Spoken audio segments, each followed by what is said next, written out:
За энэ засгийн газар байгуулагдаад 100 он жоо. За өмнө нь бол жилийн төлөвлөгөө их хурлаар баталсан. Тэр төлөвлөгөөний дагуу л одоо ажиллаа хийж байгаа гэсэн үг. За тэр захим дэлгүүр дээр шаардлага хангасан бараа бүтээгдэхүүнүүдийг оруулдаг энэ нэг e-tender, e-procurement гэдэг нэг юу байдаг юм бэлээ те. Нэг юм платформ байдаг. Тэгээд тэн дээр бараа үйлчилгээгээ худалдаж авдаг.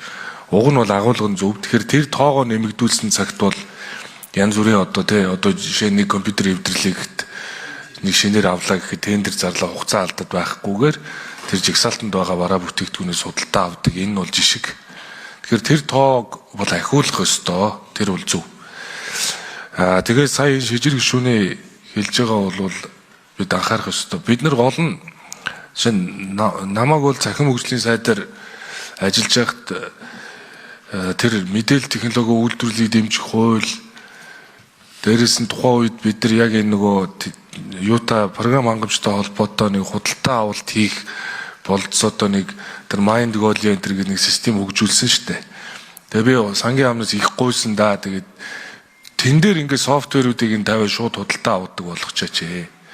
Тэгээд дэмжижээч гэх нь хуулинд 2 үг гэж гээд яваад чадаагүй. Одоо бол ер нь цаашаа энэ хувийн хвшилт байгаа одоо янз бүрийн одоо ийм онлайн худалдааны платформуудыг тэндээс шалгууруудыг хангасан бүтээгдэхүүнүүдийг энэ дээр нэгтгээл аль ч одоо сайтаар байна уу, аль ч одоо тэр онлайн худалдаагаар байна авбал түүнийг нь шалгуурд авсан бол худалдаа авалтаа хийдэг боيو хувийн хвшилтэд хамтраад хийх ёстой. За ингээд тухайн үед бол хууль нь бичснээр ярил их олон удаа бичсэн. Тэр нийтийн мэдээллийн хууль сүүлдээ нөгөө цахимыг дэмжигээд цаас ингээд хуулийн дээр нөхөр нь цахим болгоёгээд 109 хуулийг хүртэл өөрчилж өгсөн шүү дээ. Тэгэл одоо ингээд эсвэл дээр нэхэд баг юм.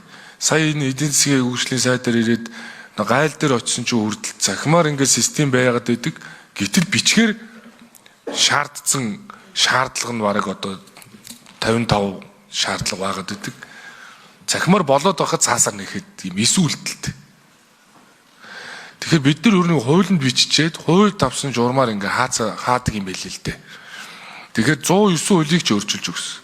Сая тэр гайл дээр тэр журмыг нь ч цуцалсан. Ингээ хууль давсан одоо хэрэглэгчдэр байхад бас нэг 54 билүү бас журам цуцалсан.